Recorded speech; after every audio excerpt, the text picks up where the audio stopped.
Welcome to Session 3, Fairness, Generalizability, and Societal Impact. My name is Kurt Langlotz, and I'll be moderating today's session. The goal of the session today is to critically evaluate societal considerations in all stages of machine learning work, including data acquisition, curation, model development, evaluation, post-deployment repercussions. We have an incredible lineup of speakers, and following their presentations, we'll have a stimulating discussion of some of the key issues.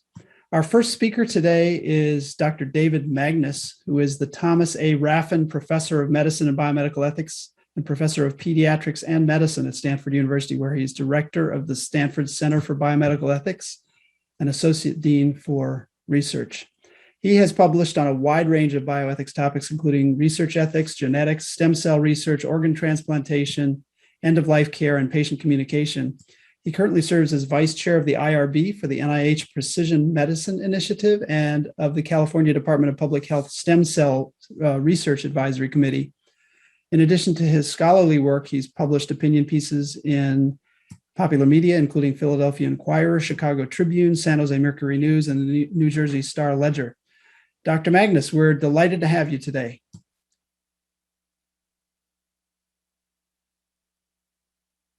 Thank you very much. Great pleasure to be here. My name is David Magnus. I just want to first say that I have no financial interest to disclose. However, I am co-chair of the IRB for the NIH Precision Medicine Initiative, All of Us research program, but any statements I make here are my own and do not represent the views of anybody else. So I want to talk here about some design issues in AI. There are obviously other issues around the data itself, where the data comes from, data collection, but I'm going to just focus here on some of the design issues and maybe touch very, very, very briefly on some of the ways in which data contributes to some of those design challenges. So I'm going to talk about the ways in which values and interests are embedded in algorithm design, some biases and limitations in the data and ways in which those play a role, and then inappropriate reification of results. So first, people may not be aware, a lot of computer scientists and engineers in particular may not be aware in which the way in which there are choices that are made in the algorithm design process and the way in which interests and values do inform those decisions. So decisions about what outcomes are being optimized, how variables are being weighted, all play a role. And it's important to recognize that when third-party vendors, for example, develop algorithms that they might sell to health systems, they might value different outcomes than patients or the physicians. So, for example, they might care about giving at least some weight to ability to pay or insurance status in some predictive analytic models and in decisions that get made, but that may be contrary to what patients would want or what physicians would want.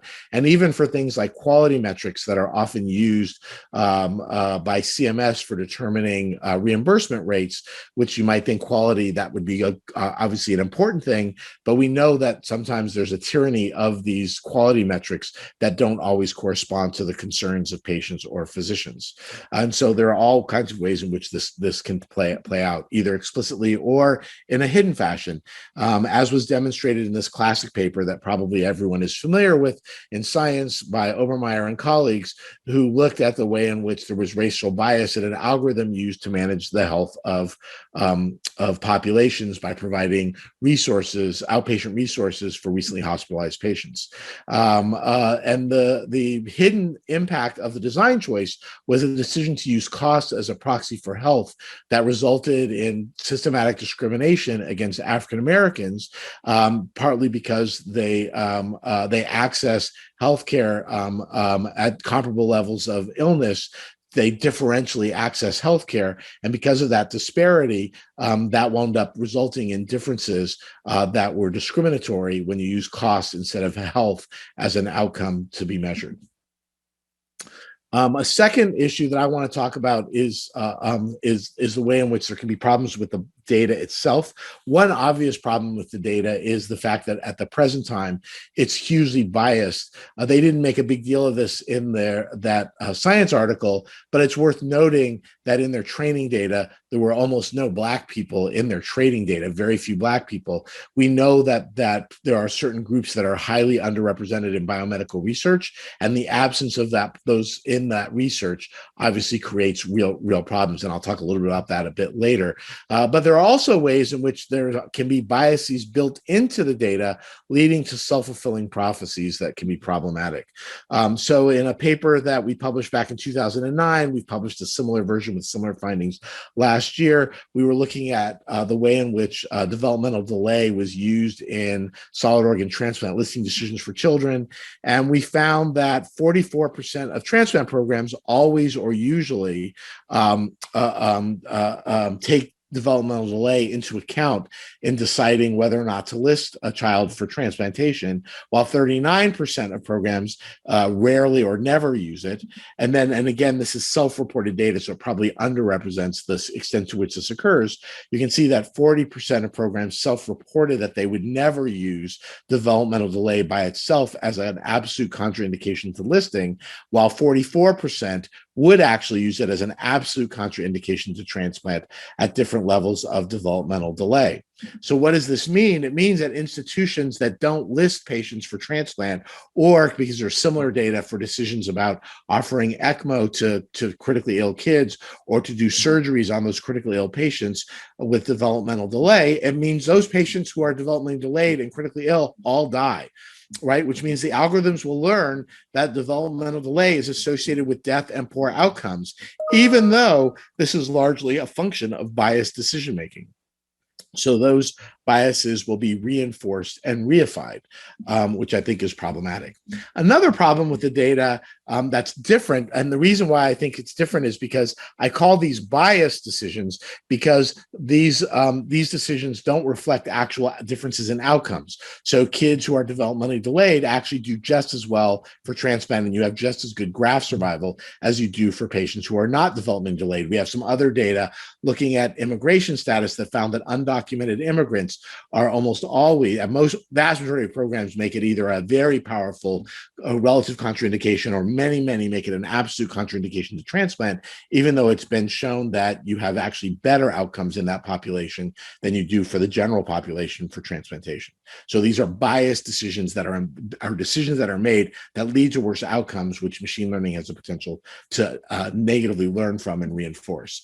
But there are also non-biased decisions or differences, rather, in healthcare outcomes that are a function of societal injustice that are, I think, much more challenging and create a bit of a dilemma.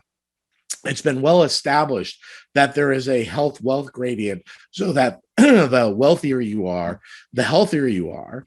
And there are similar gradients with regard to racial and ethnic disparities, so that both racial and ethnic and socioeconomic groups are associated with excess death in the terminology from public health, and especially the intersection of the poor and people of color producing a large amount of excess death and worse outcomes across a broad swath of healthcare conditions. And that means that those are real differences in health outcomes, even though they are correlated with social determinants of health and a function of the kind of society we have and social decisions that we have and the kind of society that we have. But machine learning will then learn that these traits predict worse outcomes. And this has a potential to reinforce and reify existing inequalities and disparities.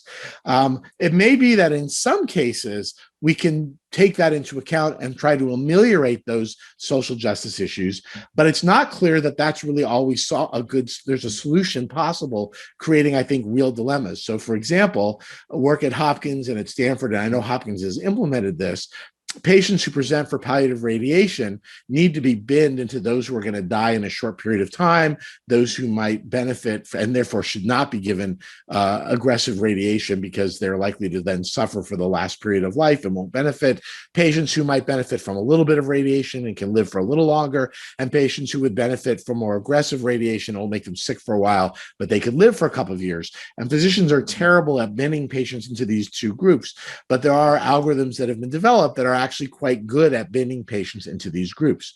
If this follows the example of virtually every other trait, you would expect poor people, people of color, and especially the intersection of those two populations to be more represented in the first group of patients who are more likely to die in a short period of time. And machine learning will learn that and disproportionately put those patients into those buckets. But it's not obvious what the true solution would be, since taking patients who are in fact more likely to die in a shorter period of time are not going to benefit by giving them aggressive radiation during the end of their life. So I think this is a tremendous problem that is actually going to be very challenging to tackle without fixing societal injustice. The last problem I want to talk about is the reification problem. Clinicians in health systems, so why is reification a problem? First, an example to illustrate this. I got this example from colleagues at Mount Sinai, where an algorithm was developed, or a model was developed to help aid radiologists who were identifying tumor in slides, and they have to go through 100 slides to find one with tumor. And to save time, they created a model that would have very, very good sensitivity and never have a false negative.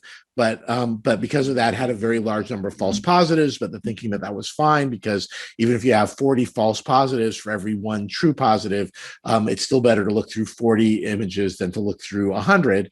But it turned out to actually not save time, but to take a longer period of time, because the reification of the fact that the AI had said that there might be tumor in those other slides meant that the radiologist took longer on each slide, resulting in, rather than a time savings, and actually wound up taking longer and failing. And that reification is a particular problem because clinicians in health systems may not be aware of the data limitations or the way the models are being developed, like that one, where you'd want to have really good sensitivity, and it's okay to have bad specificity.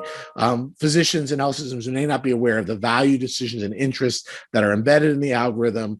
In addition, because of the missing data that we mentioned earlier, where there are groups that are underrepresented in biomedical research and in different research repositories, means that algorithm results may simply not apply to certain classes where they nonetheless wind up being applied to, and that can be very problematic.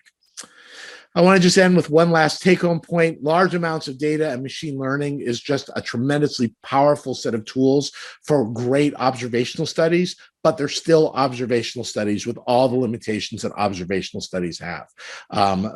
These are correlations, not causation, and that's really important to recognize those limitations. At Pittsburgh, in a very famous example that probably all of you know about, they discovered that patients do better and are less likely to be rehospitalized out of their patient cohorts from the influenza if they had asthma. So asthma was a protective factor for needing hospitalization when you got the flu. That's clearly biologically incorrect, but that may be true for their patients for a variety of reasons. So again, it highlights the fact that correlation is not causation, and we just need to be very aware of those limitations.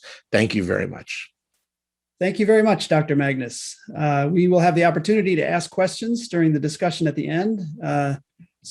Audience, please feel free to pose your questions online at any time. Now, I'd like to introduce Dr. Marzyeh Ghassemi. Dr. Ghassemi is an assistant professor in computer science and medicine at the University of Toronto and a Vector Institute faculty member holding a Canadian CIFAR AI chair and Canada Research Chair. Professor Ghassemi currently serves as a NeurIPS workshop co-chair and general chair for the ACM Conference on Health, Inference, and Learning. She has been a visiting researcher at Verily and a postdoc in Dr. Peter Soloveit's lab in computer science at MIT. Prior to her PhD, she received an MSc degree in biomedical engineering from Oxford as a Marshall Scholar, and she was recently named one of MIT Technology Review's 35 Innovators Under 35. Welcome, Dr. Ghassemi. I'm going to talk to you today about AI being potentially the fairest of them all or not, and my thoughts on privacy, data, and machine learning for health. So machine learning is not a new thing that we've come to use, at least in medicine. We've used forms of algorithms in the past for a really long time, especially in acute care, where things like thresholds or alarms have been used, for example, on ventilators. The reason that recently there's been a lot of focus on machine learning in health, on privacy, fairness, and robustness, is we now have models that are state of the art and they can perform at or above humans. And so in this paper that was published recently, you can see across the human lifespan for many different tasks of interest, we have models that are performing as well as or better than humans. And so this has really changed the conversation from there's an interesting alarm or calculator to is this something that should independently or collaboratively help me with my job?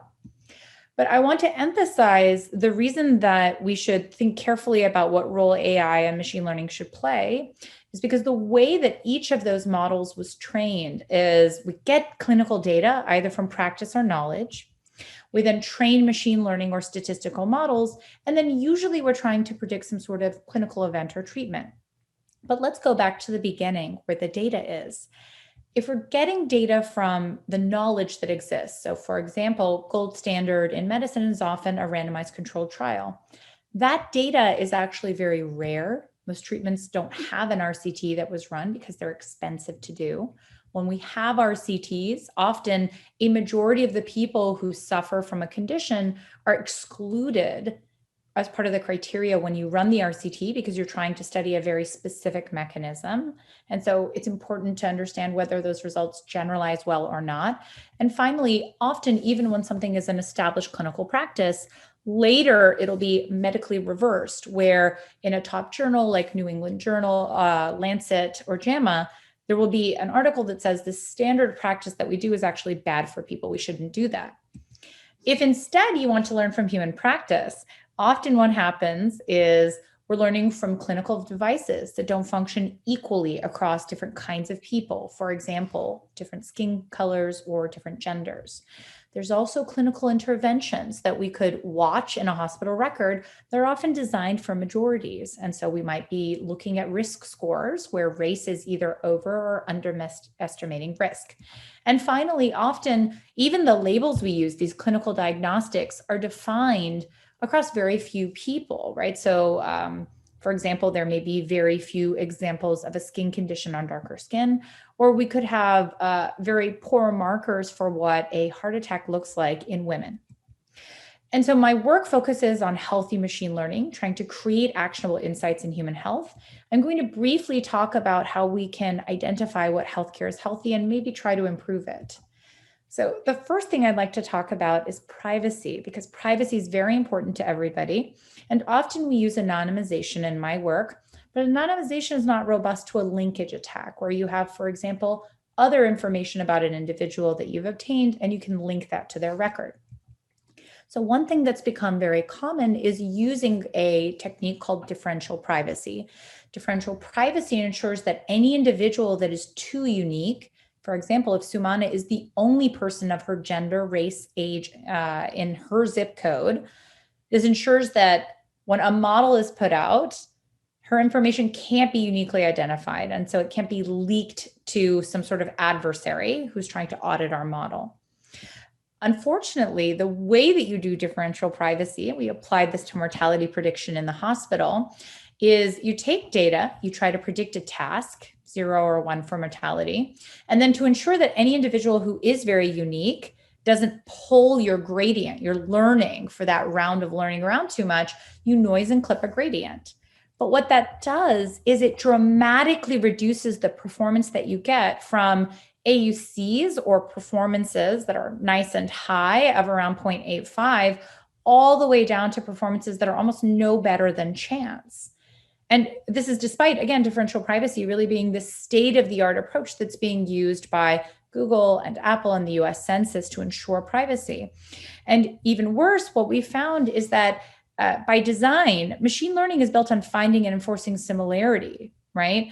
And if you say that anybody who's too unique has to have maybe, if they pull the gradient around too much, they have to be noised and clipped, the people who are being noised and clipped, the humans in healthcare that are being noised and clipped when we learn with differential privacy are minority patients in this case. And so you have adding privacy changing the most helpful group in training data from Black patients to white patients when we're testing on Black patients. And this is concerning because it's not a one-off example. Bias is a strong part of the clinical landscape because it's a strong part of humanity. Humans have biases, so clinical care shows bias. And we wanted to show how deep this runs by looking at chest X-ray diagnostics, which are very popular as a machine learning application.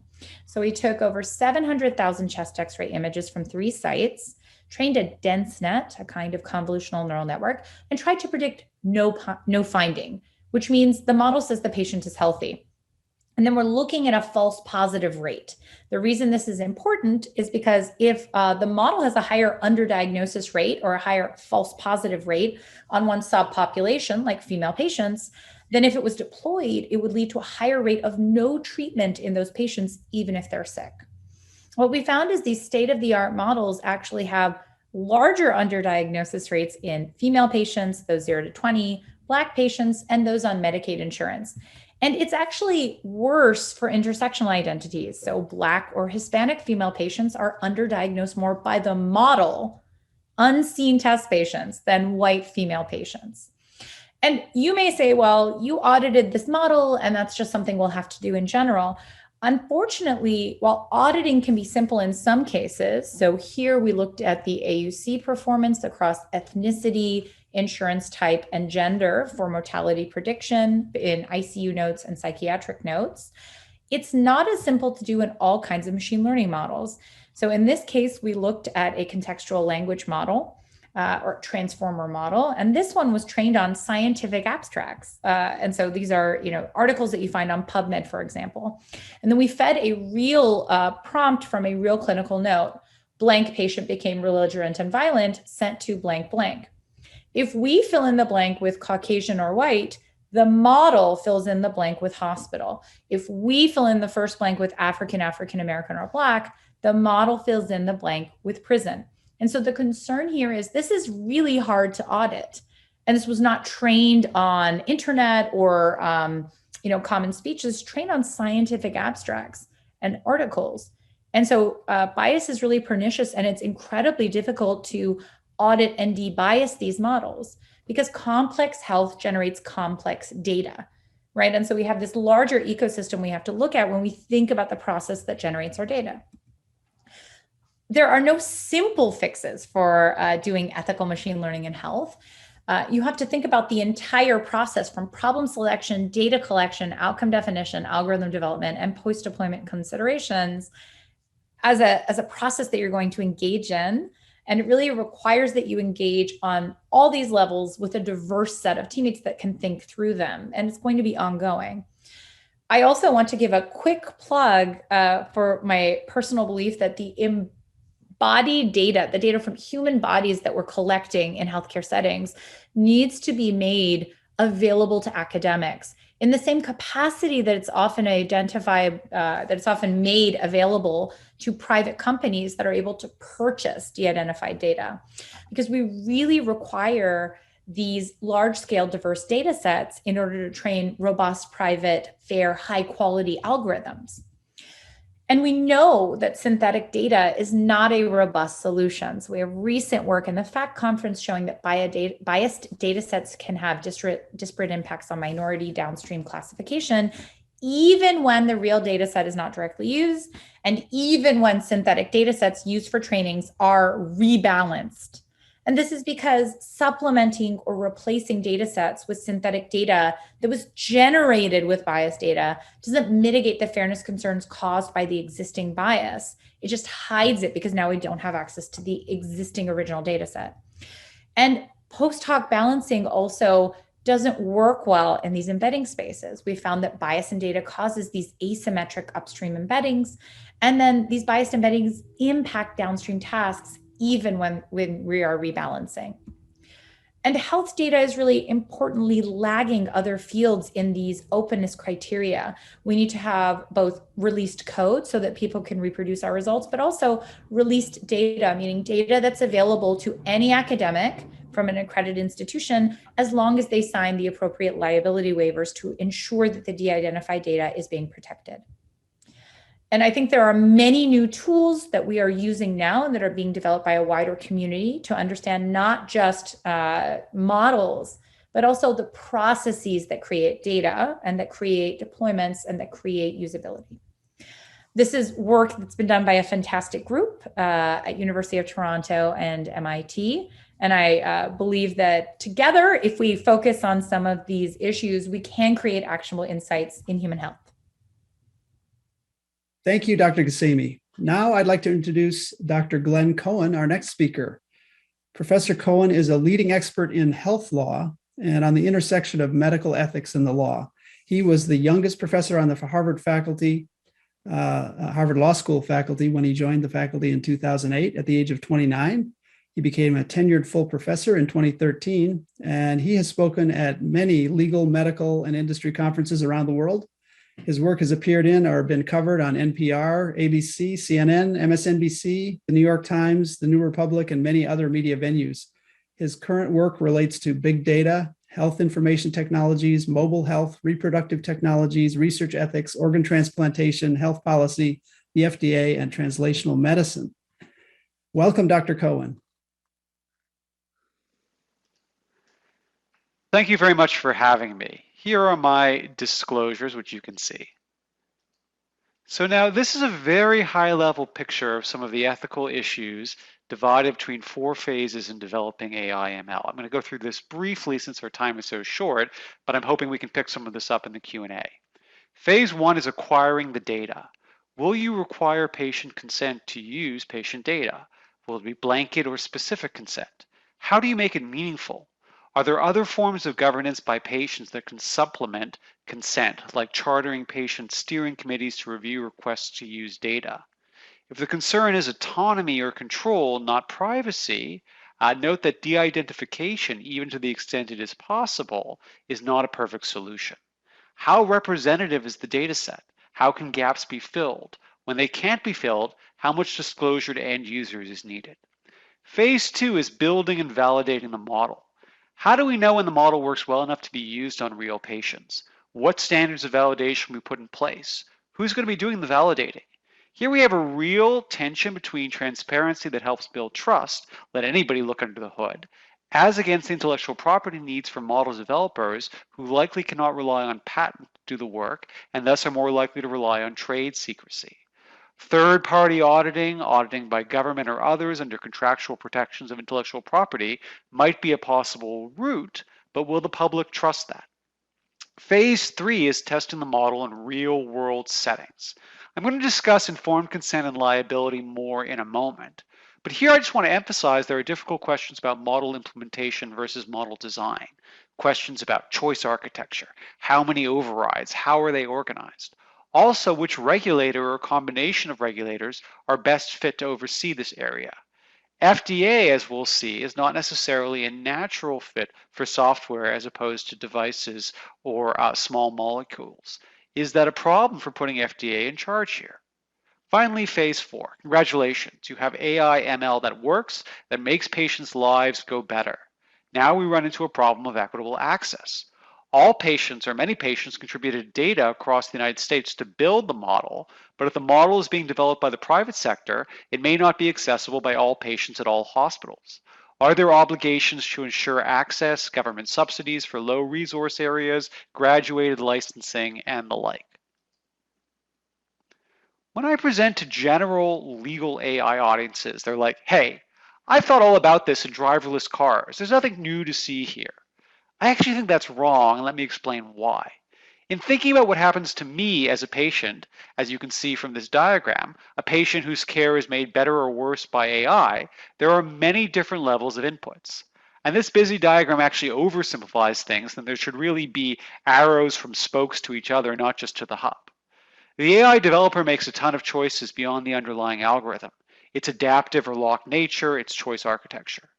That product might or might not require FDA review in the pre-market. It will turn in part on whether it's built into a device, SAMD, versus just software in terms of FDA's current thinking. It will be purchased by a hospital system who may also have co-developed it using its own electronic health record data, or it could even be developed in-house. A hospital system might impose it directly on a physician user, or physicians might themselves choose to purchase it for their own non-hospital practices. That physician's decision might itself impose rules on nurses. And interestingly here, while physicians tend to be independent contractors, nurses may be employers or unionized. We might have different bodies of law coming into play. Insurers have multiple roles to play here. First, as payers, they might decide whether to reimburse the hospital for its use or purchase of the AI itself. They may also make decisions to reimburse an actual procedure only when the AI recommends it, in which case the reimbursement rule will affect the likelihood that a physician deviates from the recommendation, even if in theory a physician has a right to choose what she wants for her patient. So this is a multi-level kind of problem with so many different elements. And if you only play with one of them, you might exacerbate the situation as to others. And this makes all forms of regulation and really thinking about the problem quite challenging. One good illustration is liability. And here I'm just going to zone in on physician liability while reminding you that we have to consider the liability of all the people in that prior slide. So medical AI could be trained in inappropriate environments using imperfect techniques or on incomplete data. Even when algorithms are trained as well as possible, they may, for example, miss a tumor in a radiological image or suggest the incorrect dose for a drug or an inappropriate drug. Sometimes patients will be injured as a result. In general, in the US, to avoid medical malpractice liability, physicians must provide care at the level of a competent physician within the same specialty, taking into account available resources. But the situation becomes more complicated when an AI algorithmic recommendation becomes involved. And in part because AI is so new to clinical practice, there's essentially very little case law on liability involving medical AI. Nonetheless, and here I'm drawing on a paper I did for JAMA with Gurka and Price, we can use general tort law principles to figure out what's likely to happen. And this figure represents a potential outcome for a simple interaction. For instance, when an AI recommends the drug or dosage for a patient with ovarian cancer and assume that it recommends a higher dosage than what standard of care would be for most patients. I'm happy to talk about this more in the Q&A, but what we've done is just work out the possibilities of what happens when the AI recommends one thing or the other, whether the doctor follows it, and what happens to the patient. I'll simplify it by drawing your attention to the last column, which is stoplight color coded. There are 8 possible scenarios that result, which you can see from that last column. The law treats them differently, and understanding these differences rests on basic elements of US tort law. If there is no injury, there will be no liability. That's the green boxes. That's a good outcome, whether it happens because the physician accepts a correct recommendation or rejects an incorrect recommendation. Second, tort law typically privileges the standard of care regardless of its effectiveness in a particular case. That is, regardless of whether providing that care leads to a good or bad outcome. When the physician follows the standard of care, they will generally not be held liable for a bad outcome, even if a different course of action would have been better for a particular patient in a particular case.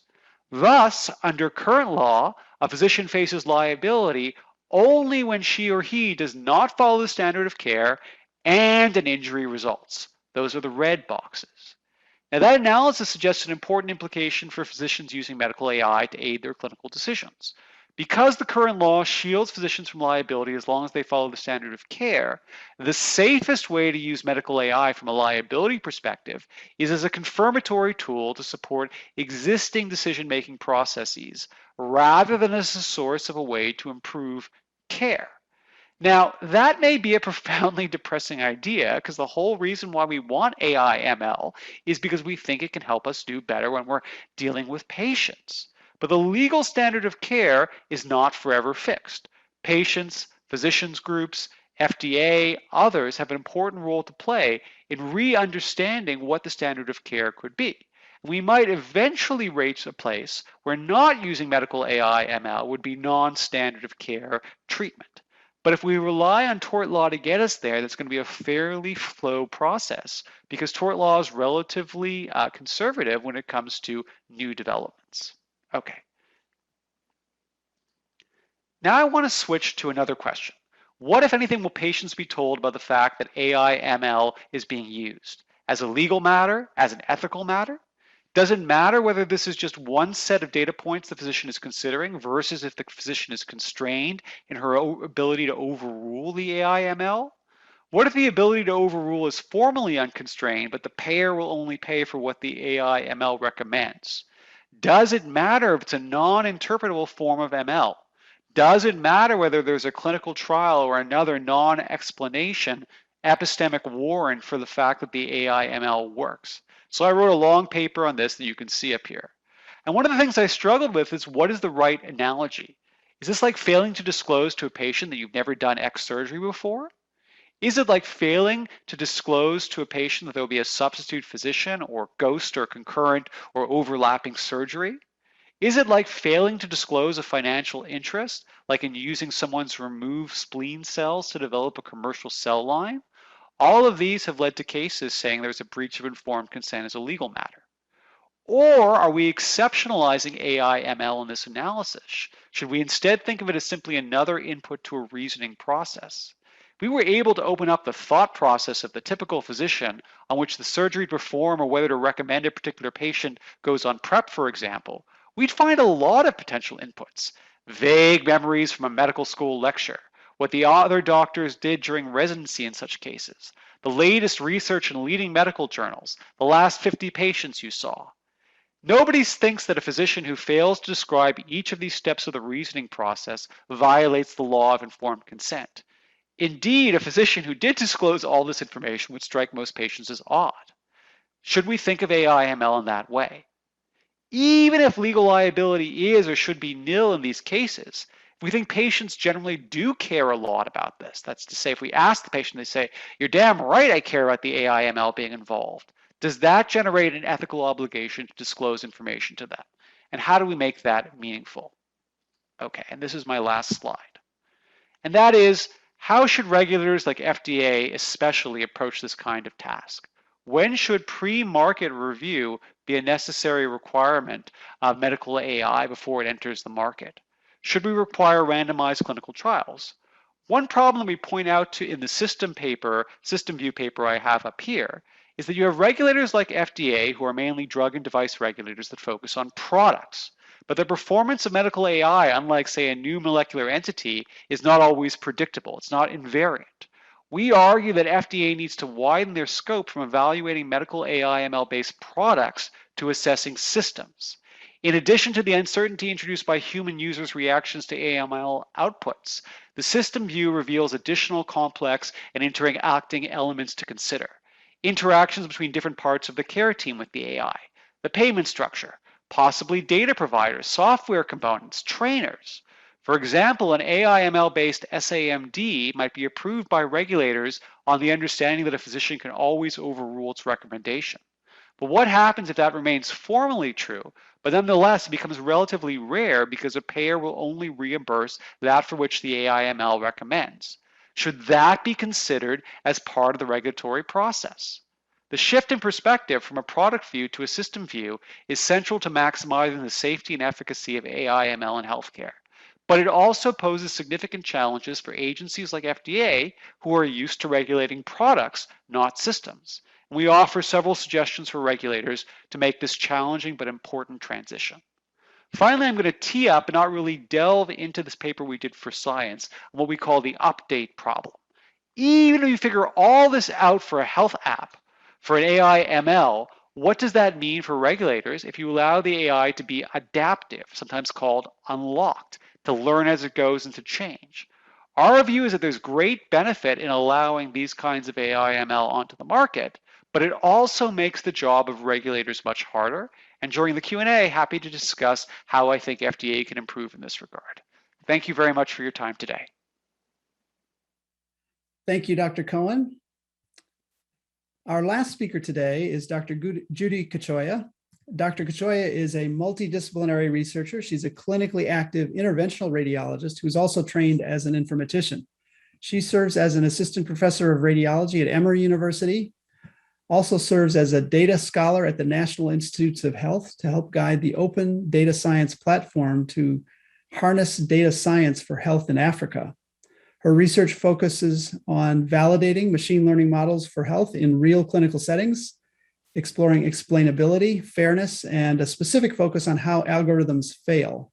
She has curated data sets for the SIM challenges and volunteers on the ACR and RSNA machine learning committees. Welcome, Dr. Kachoya. Hello, everyone, and welcome to the 2021 AIMI Symposium. And I'm happy to present our work here, specifically looking at how artificial intelligence recognizes patient self-reported racial identity in medical images. This is work that we've done collaboratively over the last 1 year. My name is Dr. Judy Kachoya. I'm an assistant professor at Emory University, where I work as an interventional radiologist and also in informatics. I'm also seconded to the National Institute of Health, working with the Fogarty Institute to help harness data science for health in Africa using team science. These are my disclosures, nothing that is really going to interfere with my presentation today. And the inspiration for this work was actually an expansion of this amazing work done by Lale, and where they looked at true positive rates and looked at the 14 labels in the chest X-ray data sets and figured out how did they perform for various groups. And when you're in the positive, you're favored. When you're in the negative, you're negatively favored, that you have poor performance, and the size of the circle just shows the number of patients in the group. Obviously, most of these groups have predominantly patients who self-identify as white. And so based on this, they found that, the underdiagnosis rate distribution, specifically for patients who are less than 20 years of age, who are Black, and then who are also from low income, especially covered by Medicaid, have the largest underdiagnosis rate. And so we felt that, well, maybe one of the things to solve this is to show what if you brought a data set that had more of the representative populations and said, how do you perform on this? And it turns out, to our surprise, we actually spent quite some time curating an Emory data set. And you can see this is a table that shows the comparison of the Emory work versus the other two data sets, Mimic and Checks Expert. And we see our data set has almost an equal distribution of Blacks and Hispanics, but it didn't matter, the patterns of bias still persisted. So if you, for example, had a very bad predictions for cardiomegaly for the Black patients, then that persisted on the Mimic dataset, persisted on the Checks Expert dataset, but more importantly, persisted on the Emory dataset, despite having a bigger population of Blacks. And so I want to show this picture because if you're in the medical field, you've heard the stories of how penicillin was discovered, right? Sometimes you leave some things brewing in the lab and voila, you come back and they grew something and you're like, wow, this is an experiment. And this is actually how we ended up working on this topic as a happy accident. And the reason was we were very surprised that these patterns persisted. So some, Dr. Potier and his students started, tinkering around, figuring out why was the model really looking at race. And to be honest, the first time they presented these results in our group, we thought that they had made a mistake. And so we actually ended up then structuring the research project to look at how did the models perform at quantifying, detecting race from medical images. And what was this generalizable to new data sets and to multiple imaging modalities and also to external environments. And so then thereafter, it wasn't just enough to say, there could be some underlying metric that brings this bias, but we also looked at the possible confounding factors, specifically looking at anatomic and phenotypic distributions. So for example, we know some diseases are more common amongst specific races. And then thereafter, we looked at what's the mechanism by which AI models can recognize race. So these are the data sets we looked at. We have 3 chest X-ray data sets, 3 CT data sets, a digital hand atlas, a mammogram data set, and a cervical spine data set. This half of these are actually in the public domain. And Stanford has been very generous and will release the labels for Checks Expert and the Respect dataset. And so I'm showing this not to show you the utility of the heat maps. Anyone who's had me speak knows that I say that they don't help us figure out much, but we actually see amazing performance on the chest X-ray. So for the internal validation data sets, we are in the 0.97, 0.98, 0.99, and we see the same patterns with external validation. And when we move to comparing different modalities, we still find superhuman performance when it comes to risk prediction. And then we look at a task where you maybe train the model to predict pneumonia or to re-identify a group of patients. So you're not really training the model for race, and we still find that the race information is embedded. So these are some of the results from the confounders. We look at BMI, and pretty much 0.55. This is like random chance, and we don't see a difference when we look at the results stratified by the 4 standard groups of BMI. The same with breast density and age, which are thought to have been found to be different or current. This is not what the model is looking at and accounting for the high prediction values. And also the same for disease distribution in terms of the labels.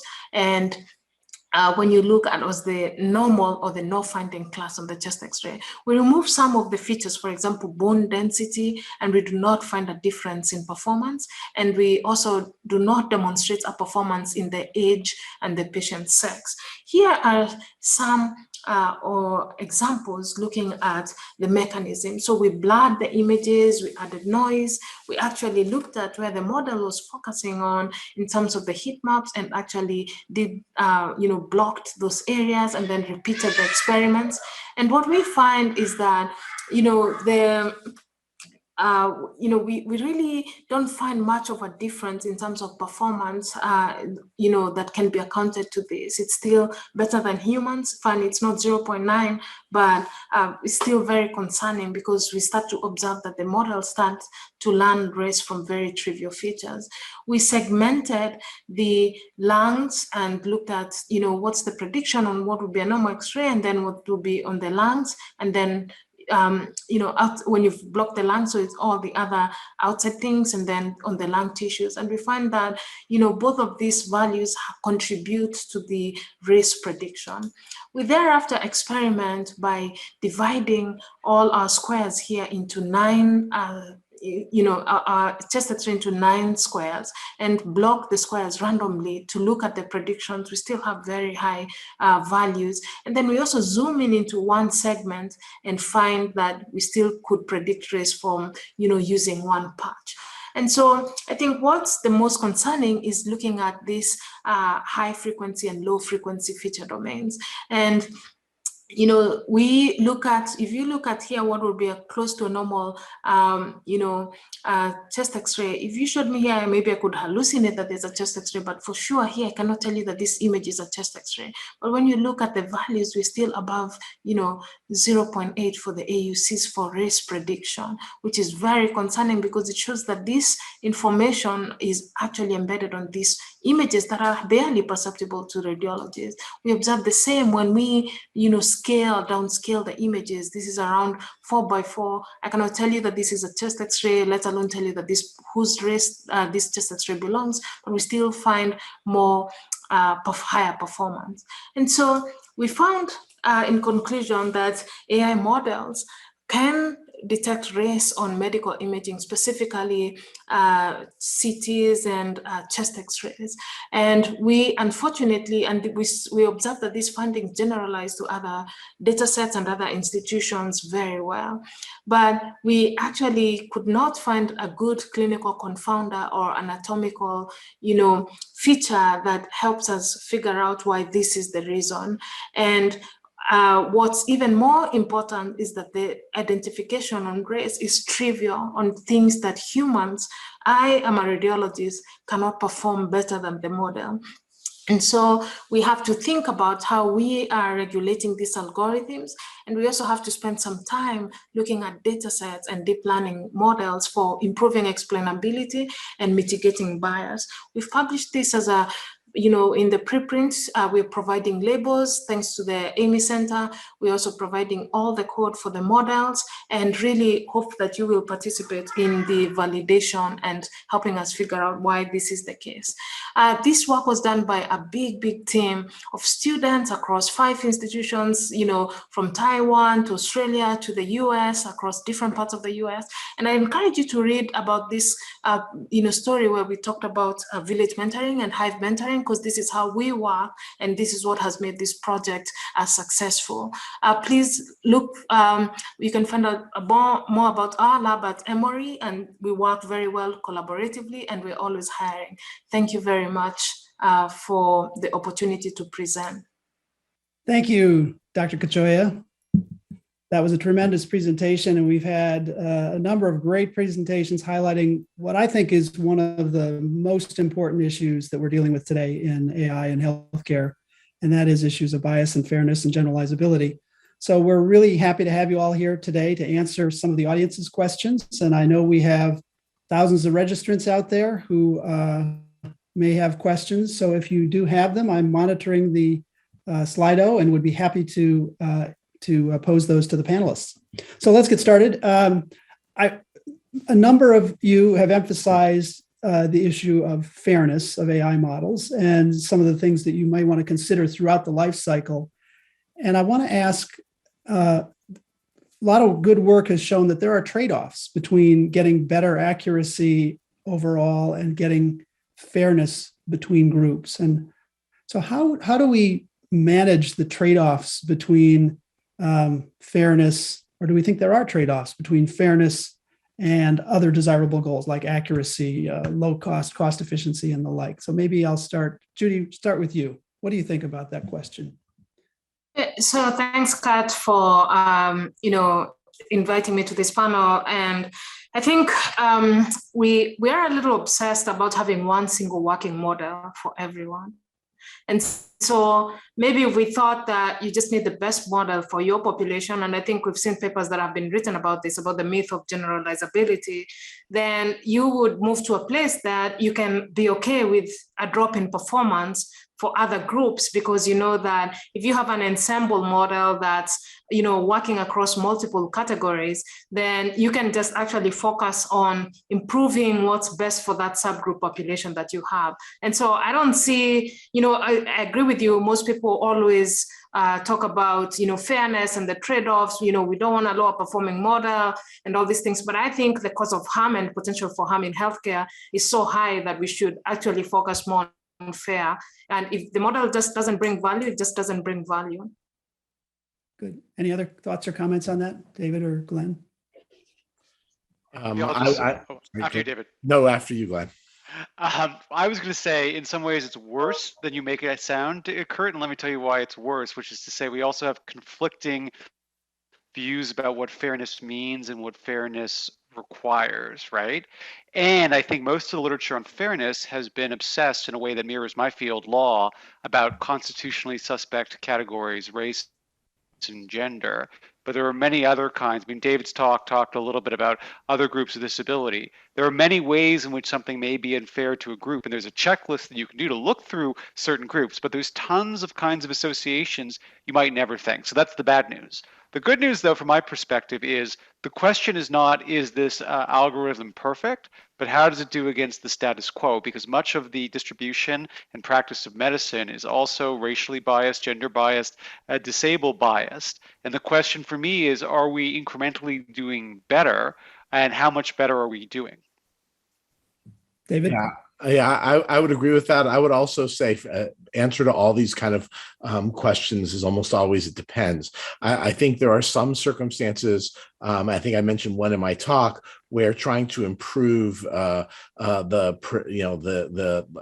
equity would actually not benefit the subpopulations you're trying to benefit. So I think you have to really look carefully, and it's really going to be case by case. I will also add one other caveat, which is it might be nice to see how the public views those kinds of trade-offs between equity and efficacy and other sorts of trade-offs. But as somebody who's done some of that kind of research, I will tell you it is very, very challenging to do and to really understand. And do you test people's untutored views, or do you have to study them after you've educated them? And that makes a big difference. Great. A question from Roxana in the audience. Do we need adverse event reporting for AI for physicians, similar to drugs? How will we know if algorithms are not working? Glenn, what do you think? Yeah, so it's a great question, Roxana. Thank you for the question. So what I would say is we need post-deployment study and post-deployment analysis. And the reason why I say this is that my own view is you don't buy an AI, you kind of hire an AI, which is to say you're integrating something new in your current workflow and your current hospital and the current way you operate. And just as you can get somebody who's done really well in their old hospital, but is a total disaster when put into your hospital, right? The same is true with an AI. So merely relying on pre-implementation research to me is not kind of good enough. And what we really need is for the idea of post-implementation research to become a serious part of that. But it makes it much more difficult to evaluate these, because it's one thing to say pre-market review. It's something else quite different to say post-market review. But as with the analogy of drugs, perhaps we have to do some more of that with drugs as well. Yeah, so you're arguing for almost using a performance improvement lens to an AI implementation, just as we would with any other intervention that we might do in the course of our operations in healthcare. Yeah. I wanted to move on to another topic, and this relates to the lawsuits about decision support and the legal status of it. There's Glenn, you made a lot of good comments about this, and I just wanted to get your perspective on history. So there's a long history of other forms of decision support that aren't necessarily even AI, right? We have drug-drug interaction alerts, we have drug allergy alerts, all kinds of best practice kinds of things that pop up in physicians' faces as they're using the electronic record.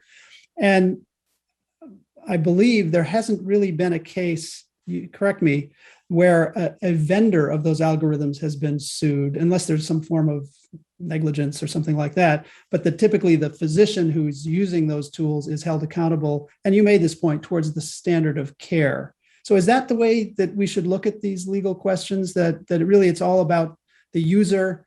The jury doesn't care whether they read this book or saw this lecture or saw this pop up or whatever. They want to know, did they follow the standard of care? Yeah, so with more complicated devices, we do see some products liability suits. So actually the Da Vinci robot is a good example of a device that has some AI built in that has actually had a number of lawsuits against it. But ultimately, the way the law, and maybe this is a parochial of lawyers, right? We treat the doctor or the physician as the captain of the ship, right? And they are ultimately responsible for the errors that occur, even if the errors are not their fault. That might make sense in a world where the decision aids are well validated, where they are pretty simple to understand what they're telling you. But in a world where the decision aids are extremely complex and you really don't know whether to trust them or how they are made, for example, it might not be well suited as a theory of liability. And my own view is we should be more open to socializing liability with things like victims' compensation funds, indemnification clauses. So some of the retinal stuff, the retinal AI, for example, is part of the contracts. My understanding is the manufacturer actually indemnifies the hospital and the end user, the physician, for liabilities for error. And maybe we'll see more pressure to do more of that. Great. Yeah. We have another question from the audience from Anna. Can the panelists comment on the trade-offs between privacy and fairness? I wish Marzyeh was here. She wasn't able to make this discussion, but she would be a good one to address that. But maybe David or Judy, do you have any thoughts on that question? Yeah, I mean, in general, like everything else, privacy, I'm not sure that there's a big trade-off between privacy and fairness that sort of jumps out at me as a problem, except insofar as the more, it's really not privacy, it's transparency. It's sort of the obverse of that. And I think Glenn might have talked about this a little bit in his talk, but the more you make the data transparent, the more you allow transparency for the way in which the AI is operating, the greater the potential for re-identification. And so I think that's definitely a trade-off that exists. If you're trying and make it more fair, it's hard to see why that would necessarily require a loss of privacy automatically. Yeah. Perhaps the only instance of that might be in Marzyeh's talk, where she makes this trade-off that these synthetic data sets really can hurt fairness. And that might have been one way we could have gotten, even better privacy, I suppose, but it didn't work out. It doesn't look like it's going to work out that way. Judy, do you have any thoughts? Yeah, so I think one of the things that people have talked about is that just because researchers don't have access to these data sets doesn't mean that other companies are not buying these data sets and merging them. And we don't know what they're able to do. And the bar for that is actually way, way lower for a company to buy the data set, merge it, and then start to make decision makings, for example, where to deploy a system or do something else. And so, while researchers remain very limited, I think one of the big rules around data sets and data sharing is that you should never try to relink the data sets. And if that's the case, then you're left with a data set that maybe is not even helping you answer the question, but actually someone else has been able to link that data set even at a more granular level. So we have, and then the other sort of debate around this topic is that, people, that the truth is it's very hard to completely anonymize data. I think we're going to come to that conclusion soon. I know right now it's a topic of debate, but we are going to come to that conclusion pretty soon. And if that's the case, if you can never really anonymize all data sets, then, it has to be almost like this social good that we still need to advance the field. We need more voices. We need more people looking at the data. But, I don't know at what point in that spectrum you stop, and there are other things that bring a lot of big ethical questions. For example, I know that the NIH now is looking at, has these big initiatives, AIMI Bridge to AI, that are encouraging looking at diversity of data set. But when you start to look at something like race in the medical record, I mean, that's self-reported race, but how do I see the patient when I'm seeing them? Am I calling them African-American or something different? And so there are all these new conundrums that we'll have to face off. But I think we just probably just need to put it out to the patients and the people we serve and just be honest about how we are doing this type of work so that they understand. Because I believe that there are more challenges coming up soon in this field. All right, great. Thank you for that. And thank you all for your comments. Thank you, audience, for your questions. We appreciate it. And now I'll turn it over to fireside chat on a similar topic. Thank you all.